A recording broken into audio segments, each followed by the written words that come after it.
이번 동영상에서는 회의론과 이단에 관하여 치유와 변하여 라는 책에서 이단의 문이라는 권에서 발췌한 내용을 함께 나누겠습니다.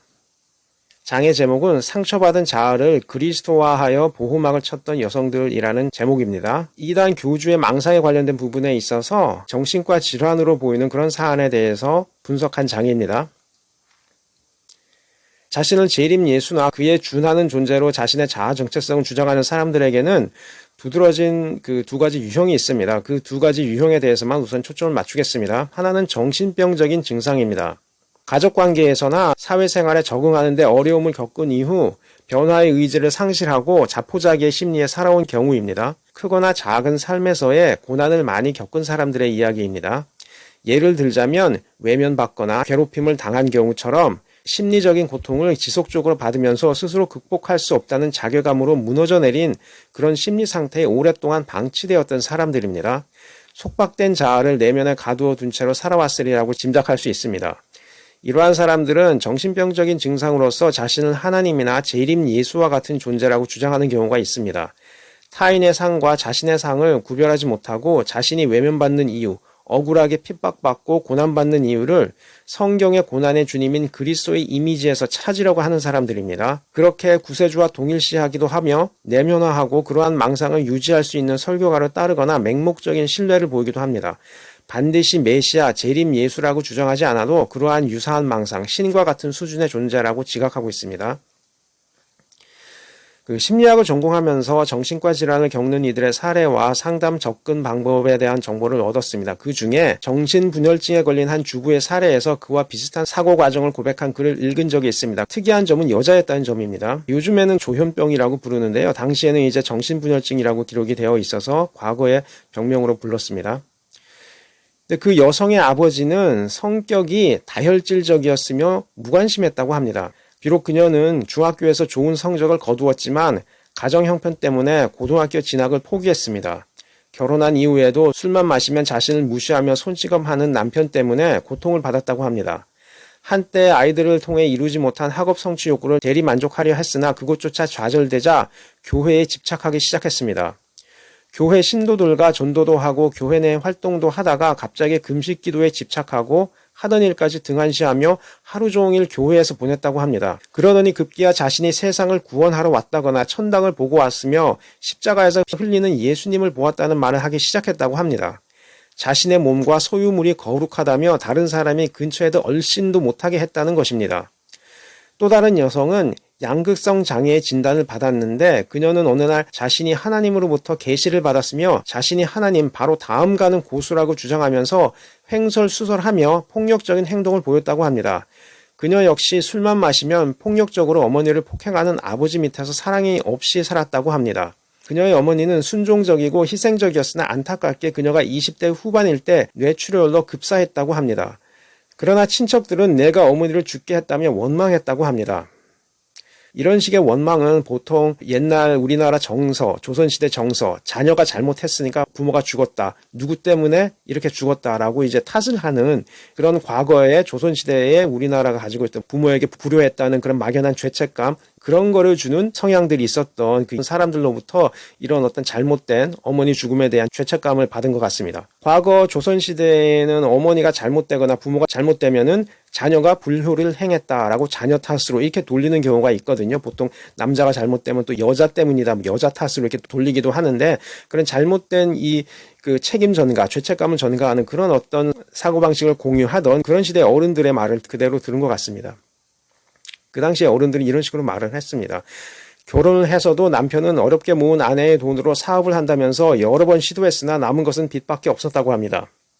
가족력을 보면 모두 유사하게 남성들의 이기심과 차별적인 대우로 심한 좌절감과 내적인 갈등을 겪었고 신뢰하던 남편마저 위선적이며 폭력적인 태도로 일관하니 어디에도 심리적 안정을 겪을 수 없는 여성들이었습니다. 제가 발췌한 사례는 김중술, 이한주, 한수정 저자의 사례로 읽는 임상심리학 2004년 출판된 책입니다. 이 정도 되면 사실 기독교인으로서 당황할 수밖에 없습니다. 기독교에 대한 일반인들이 갖게 될 인상이 부정적으로 바뀌지 않을까 하는 생각이 들기도 하기 때문입니다. 물론 정신과적 질환의 하나와 의도적인 종교적 이단 단체의 교주는 구별되어야 하지만 망상이라는 관점에서 본다면 일정 부분 공통적인 사고 구조를 가지고 있다고 할 수밖에 없는 유사성이 있어서 지적하는 것입니다. 아무튼 중요한 사실은 이러한 심리적 현상이 이미 예수님의 예언에 경고되었다는 점입니다. 그것이 정신과 질환이든지 이단의 교주이든지 상관없이 예수님을 사칭하는 행위를 하는 사람들이 있을 것이라는 사실입니다. 적극적으로 자신을 메시아라고 하거나 설사 그렇게는 하지 않더라도 기독교의 구주와 자신을 동일시하는 망상을 발달시킬 수 있는 불합리한 사고체계가 내재하고 있다는 사실을 기독교인들은 이미 알고 있어야 합니다. 그렇다면 먼저 기독교인 지도자들이 이러한 부정적 심리와 관련된 문제를 미리 공개적으로 경고하지 않는다는 사실이 더 큰 잘못입니다. 혹시라도 기독교를 비판하는 단체에서는 이러한 문제가 성경이나 기독교에서 기인한 것을만 보고 비판할지 모르지만 그렇지 않습니다. 앞선 사례의 여성들은 실제로 우리나라 사회에서 일상적으로 받아들여지는 과거 남성들의 이기심에 배신감을 품고 좌절을 경험한 이들이었습니다. 물론 교회 목회자 역시 잘못했습니다. 여성들의 마음을 보듬어 안으시고 자유를 주신 예수님의 설교는 배제하고 자신을 신격화하고 섬기라는 투로 금식기도, 헌금, 가정을 버리고 교회에 매달리라는 강요의 설교만 하니 심리적으로 위축된 여신도가 정신적으로 위로와 평안을 가질 기회를 잃어버렸습니다. 오히려 자기 내면의 심상을 신이라고 여기게 된 것입니다. 이처럼 거의 다가 남성 위주의 이기심에 희생양이 된 여성들이 교회를 찾았다가 지위를 악용 예수 그리스도화한 남성 목사들에 의해 또다시 영적으로 길을 잃어버린 것입니다. 남성들이 여성들을 사회에서도 영적인 구원에서도 모두 길을 잃게 하였습니다. 그 가운데 몇몇 여성이 직간접적으로 성경의 구세주의 이미지로 자신을 형상화해서 상처받은 내적 자아의 보호막을 치료했다는 사실을 주목하셔야 합니다. 오죽하면 자신을 하나님 다음가는 고수라거나 거룩한 사람이라고 하면서 자신을 모든 위협에서 보호하려고 악을 쓰겠습니까? 그녀의 망상은 실망과 고통만을 안겨주었던 남성 위주의 사회로부터 자신을 보호하기 위한 내적 자아이면서 동시에 이상적인 남성상인 예수님이라는 제3자였습니다.